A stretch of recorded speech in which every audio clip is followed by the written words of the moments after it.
प्रिय बच्चों, आज हम अपने पाठ्य पुस्तक स्पर्श भाग 1 से एवरेस्ट मेरी शिखर यात्रा के बचे हुए अंश के कुछ भाग को पढ़ेंगे और समझेंगे।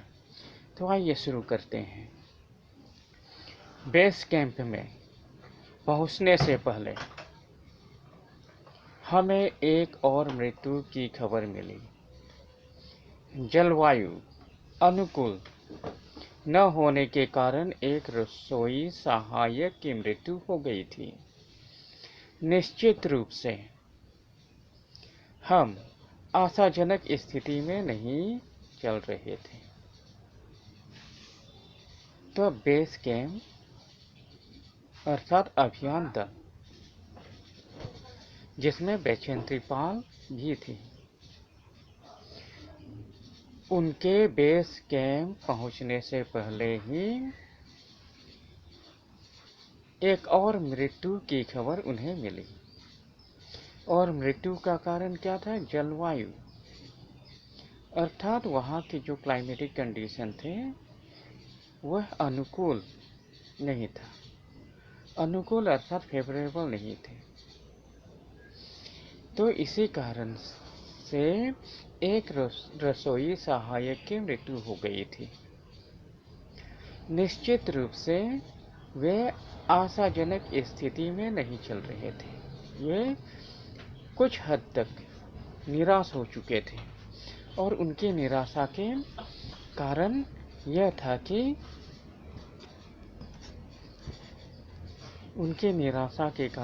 था कि एक और मृत्यु हो गई थी। पहले भी उनके साथ दुर्घटना हुई थी जिसमें एक की मृत्यु हो गई थी, एक कुली की मृत्यु हो गई थी और 4 घायल हो गए थे।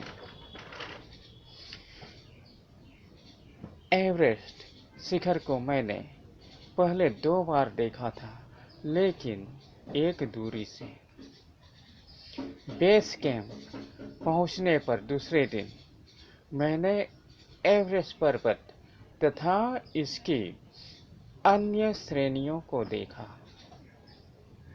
मैं भौचक्की होकर खड़ी रह गई और एवरेस्ट लोत्से और नुत्से की ऊंचाइयों से घिरी बर्फीली टेढ़ी मेरी नदी को निहारती रही। तो लेखिका एवरेस्ट शिखर को पहले भी 2 बार देख चुकी थी, लेकिन एक दूरी से, इतनी नजदीक से नहीं। बेस कैंप पहुंचने पर दूसरे दिन लेखिका एवरेस्ट पर्वत तथा इसकी अन्य श्रेणियों और अन्य हिस्सों को देखा था।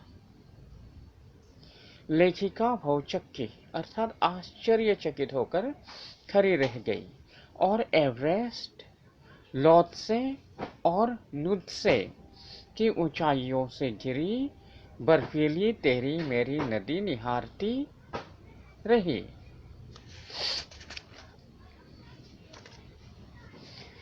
हिमपात अपने आप में एक तरह से बर्फ के खंडों का अव्यवस्थित खंड से गिरना, अव्यवस्थित ढंग से गिरना ही था। हमें बताया कि ग्लेशियर के बहने से अक्सर बर्फ में हलचल हो जाती थी, जिससे बड़ी बड़ी बर्फ की चट्टानें तत्काल गिर जाया करती थी और अन्य कारणों से भी अचानक प्राय खतरनाक स्थिति धारण कर लेती थी। सीधे धरातल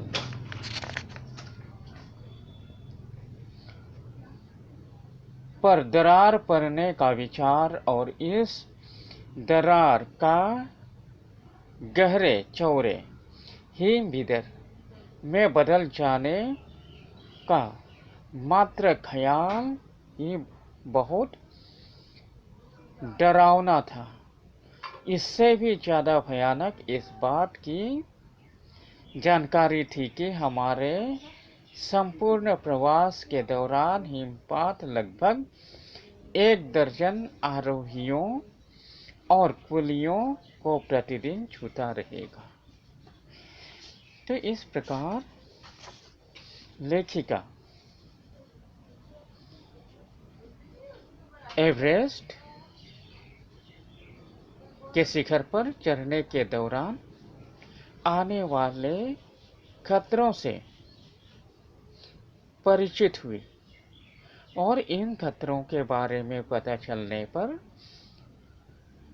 वह कुछ हद तक भयभीत भी हुई। तो आज के लिए बस इतना ही। बाकी के हिस्से हम अपने अगले कक्षा में भी जारी रखेंगे। तब तक के लिए धन्यवाद।